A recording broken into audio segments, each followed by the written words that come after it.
Mathroot. I am Saurabh Sharma, and in today's video, we are going to understand today's topic in the simplest, smartest, and the most practical way. Let's get started.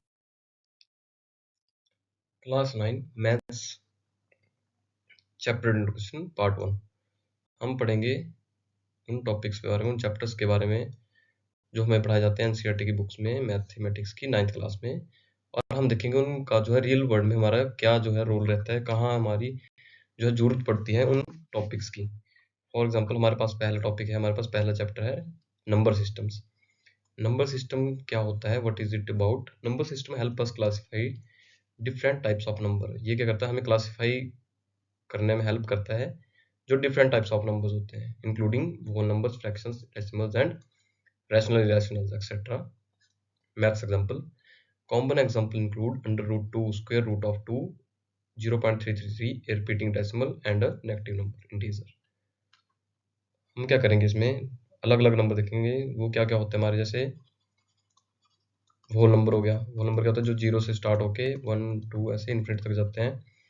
Second है आपका natural numbers, natural चलते हैं आपके 1 2 3 ऐसे infinity. Then आ गया आपका integers.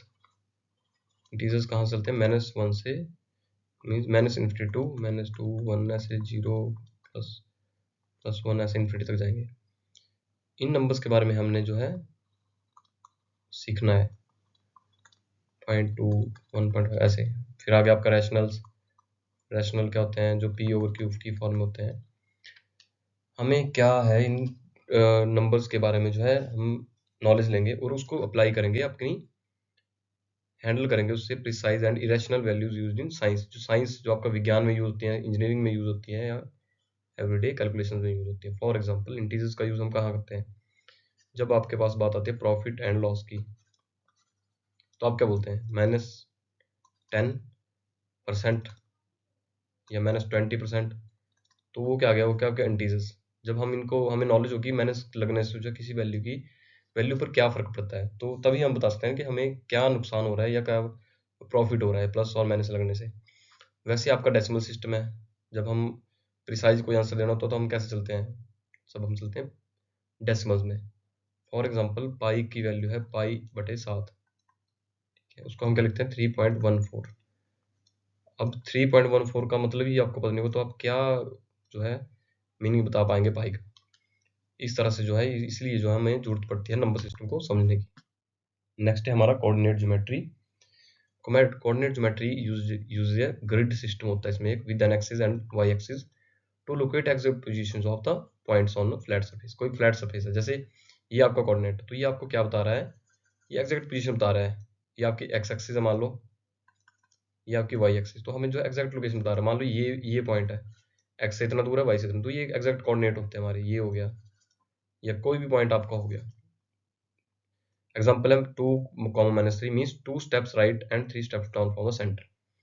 अब जब हम बात करते हैं कोऑर्डिनेट की, तो कोऑर्डिनेट ज्योमेट्री में क्या होता है, ये होती है आपकी एक्स एक्सिस, ये होती है वाई एक्सिस, ये होती है आपकी पॉजिटिव, ये होती है आपकी नेगेटिव, ये होती है पॉजिटिव, ये होती है नेगेटिव। मतलब जब हमने वैल्यू लेनी है को पॉजिटिव, ये ले ली मान लो। अब जैसे दिया गया 2, 3, अब एक्स कितना है 2, मीन्स हम राइट साइड चलेंगे। ये आ गया आपका 1, ये आ गया 2, यहाँ पे हम चले, यहाँ से हमने डॉटेड लाइन बना दी। सेकंड है आपका -3, -3 मीन्स वाई आएगा नीचे की तरफ को, 1 2 3, ये आ गया -3।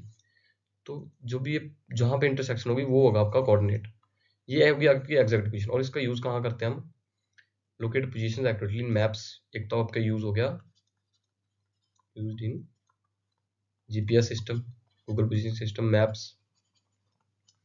फिर आपका वीडियो गेम्स, वीडियो गेम्स में भी जो है इसी का यूज होता है कोऑर्डिनेट का। इंजीनियरिंग में आपका लेआउट्स में।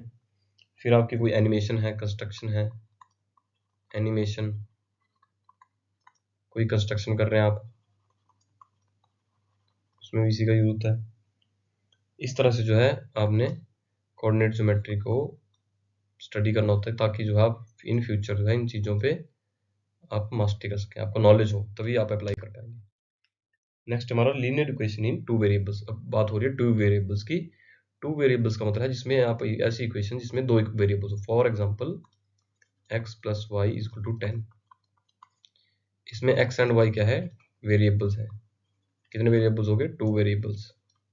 ये कांस्टेंट है आपका, ये कांस्टेंट है, ये चेंज नहीं होगा ना। और x और y की वैल्यू चेंज हो सकती है। फॉर एग्जांपल x जो है 2 भी होता है प्लस y 8 होता है equal to 10 and also 8 plus 2 is also equal to 10 and 5 plus 5 is also equal to 10। तो x जो है वेरी कर रहा है, x की वैल्यू कुछ भी हो सकती है, ठीक है, इसलिए होता है variable. These are equations that involve two unknown variables that we need to find. हमें उनको फाइंड करना होता है और हमें ग्राफ पे जो है लाइंस ड्रॉ करने का में हेल्प करता है। इस सिंपल इक्वेशन दी गई है, this means the sum of two numbers equal to 10। For instance x could be 6 and y could be 6। अब इसके साथ साथ अब x 6 भी हो सकता है, 4 भी हो सकता है, तब भी 10 बनेगा। 4 भी हो सकता है, 6 भी हो सकता है, तब भी 10 बनेगा। तो हो गया आपका वेरिएबल। हम इसको स्टडी क्यों करते हैं, ताकि हमने जो एक कॉस्ट एंड क्वांटिटी के बीच में speed and time and supply and demand के ऊपर जो हमने जो क्वेश्चंस आते हैं आपको बाद में, या आपको रियल लाइफ में जब ऐसी कोई प्रॉब्लम आएगी जिसमें कॉस्ट आपको और क्वांटिटी के बीच में रिलेशनशिप देना हो, स्पीड और टाइम के बीच में देना हो, या सप्लाई और डिमांड के बीच में देना हो, तब हम इसका यूज़ करते हैं। फॉर एग्जांपल मैं बोल दूं आपको y की वैल्यू है आपके पास इक्वल टू 10x, तो हो गया हमारे पास दो वेरिएबल, ये हो गए 2 वेरिएबल्स, ठीक है। या मैं बोल दिया y एक एटम है, वो कितनी है, y है 10 raise to power 10 times x items. इस तरह से जो है हमारे 2 वेरिएबल्स की इक्वेशन रहती है। नेक्स्ट हमारा introduction to Euclid's geometry. What is it about, this chapter introduce basic ideas and rules called axioms. कोई रूल्स होते हैं जिनको हम एक्सियम्स भी बोलते हैं, ऑफ ज्योमेट्री एस्टेब्लिश्ड बाई, ये जो है यूक्लिड ज्योमेट्री वो दी गई है एंशिएंट ग्रीक मैथमेटिशियन थे यूक्लिड ओवर 2000 ईयर्स अगो, 2000 साल पहले जो है एक यूक्लिड नाम के मैथमेटिशियन उन्होंने दी थी। One fundamental idea is that a line has length but no thickness. अब इसका क्या आइडिया मेन, कि एक लाइन है ना, उसका थिकनेस नहीं मापते हम, उसका क्या होता है, सिर्फ एक लेंथ ही है वो, उसको हम एल लिखते हैं, ना कि ब्रेड्थ लिखते हैं उसकी। और जो एक पॉइंट होता है ना, इट्स जस्ट अ पॉइंट, इसकी ना लेंथ होती है ना साइज होता है कोई।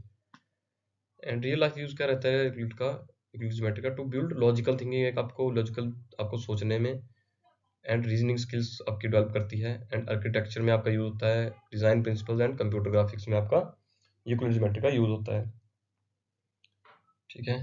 नेक्स्ट है हमारा lines and angles. Lines and angles जो है आपने पहले पढ़ाया हुआ। लाइंस एंड एंगल्स का यूज कहाँ करते हैं, the chapter explores the properties and relations to angles that are found when two or more lines cross each other, ठीक है। जब दो या दो लाइनें आपस में क्रॉस करती हैं तो क्या बनाती हैं, एंगल। ये एंगल है, ये एंगल है, ये एंगल है, ये एंगल है, ठीक है। लाइन क्या होती है, ये हो गया आपके एंगल्स। लाइंस क्या होती हैं, ये लाइन है, ये लाइन है, two lines, parallel lines, intersecting lines, इस तरह से रहती हैं। When two lines intersect they create mutually opposite angles which are always equal to each other. जब को दो लाइंस इंटरसेक्ट करती हैं तो वो बनाती हैं एक अपोजिट एंगल, ठीक है, वर्टिकली अपोजिट होंगी, जो ऑलवेज इक्वल होगी ईच अदर के, एक दूसरे के इक्वल होंगी। We study lines and angles to analyze road networks, bridges, railway tracks, structural alignments accurately in engineering and architecture। अब लाइंस और एंगल्स का यूज कहाँ करते हैं हम, जब हम ब्रिज बना रहे हैं तो ब्रिज में जो है एक सही एंगल का होना बहुत जरूरी है। जब तक सही एंगल नहीं होगा तब तक उसकी स्टेबिलिटी नहीं होगी, कंस्ट्रक्शन जो है वो टिकेगी नहीं ज़्यादा टाइम। और रेलवे ट्रैक्स भी हम उस पर बनाते हैं, जब अच्छा एक कर्व नहीं होगा आपका, रेलवे ट्रैक आप बना रहे हैं और कर्व जो है एक एंगल पे सेट किया जाएगा, अगर वो एंगल ठीक नहीं होगा तो आपकी एक्सटेंट होने के चांसेस रहते हैं। ये बेसिक सी चीज़ें हैं। एंड स्ट्रक्चरल एलिमेंट, जब भी आप कोई बिल्डिंग बनाते हैं तो बिल्डिंग में आपने जो है एंगल्स का ध्यान देना होता है कि किस एंगल पे जो है आपका स्ट्रक्चर खड़ा होगा, ठीक है, तभी जो है वो लॉन्ग टाइम रिटेन कर रहेगा। नेक्स्ट हमारा पास triangles. Triangle are three sided shapes and special properties. With this chapter studies their angles, sides and congruency. अब कॉन्ग्रुएंसी क्या होती है, सिमिलरनेस। सिमिलरनेस मीन्स जो दो ट्राइंगल्स सेम होंगी, फॉर एग्जाम्पल ये और ये ट्राइंगल सेम है, कॉन्ग्रुएंट है, ऐसे साइनस हो सकते हैं। की property, the sum of three angles in angle is equal to 180। जब भी हम बात करते हैं तीन एंगलों की, जो ट्राइंगल के तीन एंगल होते हैं वो तीनों के सम जो है 180 होता है। We study triangles to understand structural stability which is crucial in construction. अब कंस्ट्रक्शन में क्या करते हैं हम, ट्राइंगुलर देख रहे हैं आप, ट्राइंगुलर पोज लगाएंगे, ये क्या स्टेबिलिटी देते हैं, एक सारे ट्राइंगुलर है, ये स्टेबिलिटी दे रहे हैं आपके स्ट्रक्चर को। और सेकंड क्या है, ब्रिजेस में एंड मैकेनिकल फ्रेमवर्क्स में, जो आपके यांत्रिक जो आप चीज़ें बनाते हैं उसमें भी जो है ट्रायंगल्स का मेन रोल रहता है। और इसके साथ साथ आप कुछ ऐसी चीज़ें जो उनको आप सिर्फ देख के ही पता लगा सकते हैं। मान लो ये एक आपके पास ये वॉल है, इसकी हाइट है 10 फीट। ये आपके पास यहाँ पे आप खड़े हैं ए पोजीशन पे, बी ये आपका इधर है, सी ये है, एंड आपको बोला गया कि ए से बी आपकी दूरी कितनी है, 5 फीट मान लो। और आपका बोला गया कि आपने जो है यहाँ से लेके यहाँ का डिस्टेंस मापना कितना हो। तो आप ऐसे तो आप नील माप सकते हो ना, जब अब या तो आपको मैनुअली करना पड़ेगा। जब आपने प्रॉपर्टीज पढ़ी हुई ट्राइंगल की, तो आपको पता होगा कि जब हम इस चीज़ का मापते हैं तो इसके लिए फॉर्मूला होता है x इक्वल टू, या बोल लो लंब का square, h square equal to base का स्क्वायर प्लस परपेंडिकुलर का square, and h equal to B square plus P square under the root. इससे जो हम इसको लगा के जो है हम क्या निकाल सकते हैं, ये आ गया आपका आंसर। ये होगा आपकी इस जगह की लेंथ। इस तरह से जो है ट्रायंगल्स की प्रॉपर्टीज हमें कोऑर्डिनेटर्स क्या होते हैं, these are four sided figures like square, rectangle, parallelogram and trapezium। इन सबको हम क्या बोलते हैं, कोऑर्डिनेटर्स बोलते हैं। In parallelogram opposite sides are always equal in length and parallel to each other. जैसे कि ये आपका ये है पैरेललोग्राम, ऑपोजिट साइड्स क्या होंगी, इक्वल होंगी एंड पैरेलल होंगी एक दूसरे की। We study coordinator design layouts of and land plots, rooms, solar panels with window frames and structure supports in buildings. अब ये आ गया आपका स्क्वायर, ठीक है। अब जब आपके पास ऐसे स्ट्रक्चर आते हैं तो हमने सीधा क्या करना होता है, फॉर्मूला लगाना होता है, जो भी हमने फाइंड करना होता है।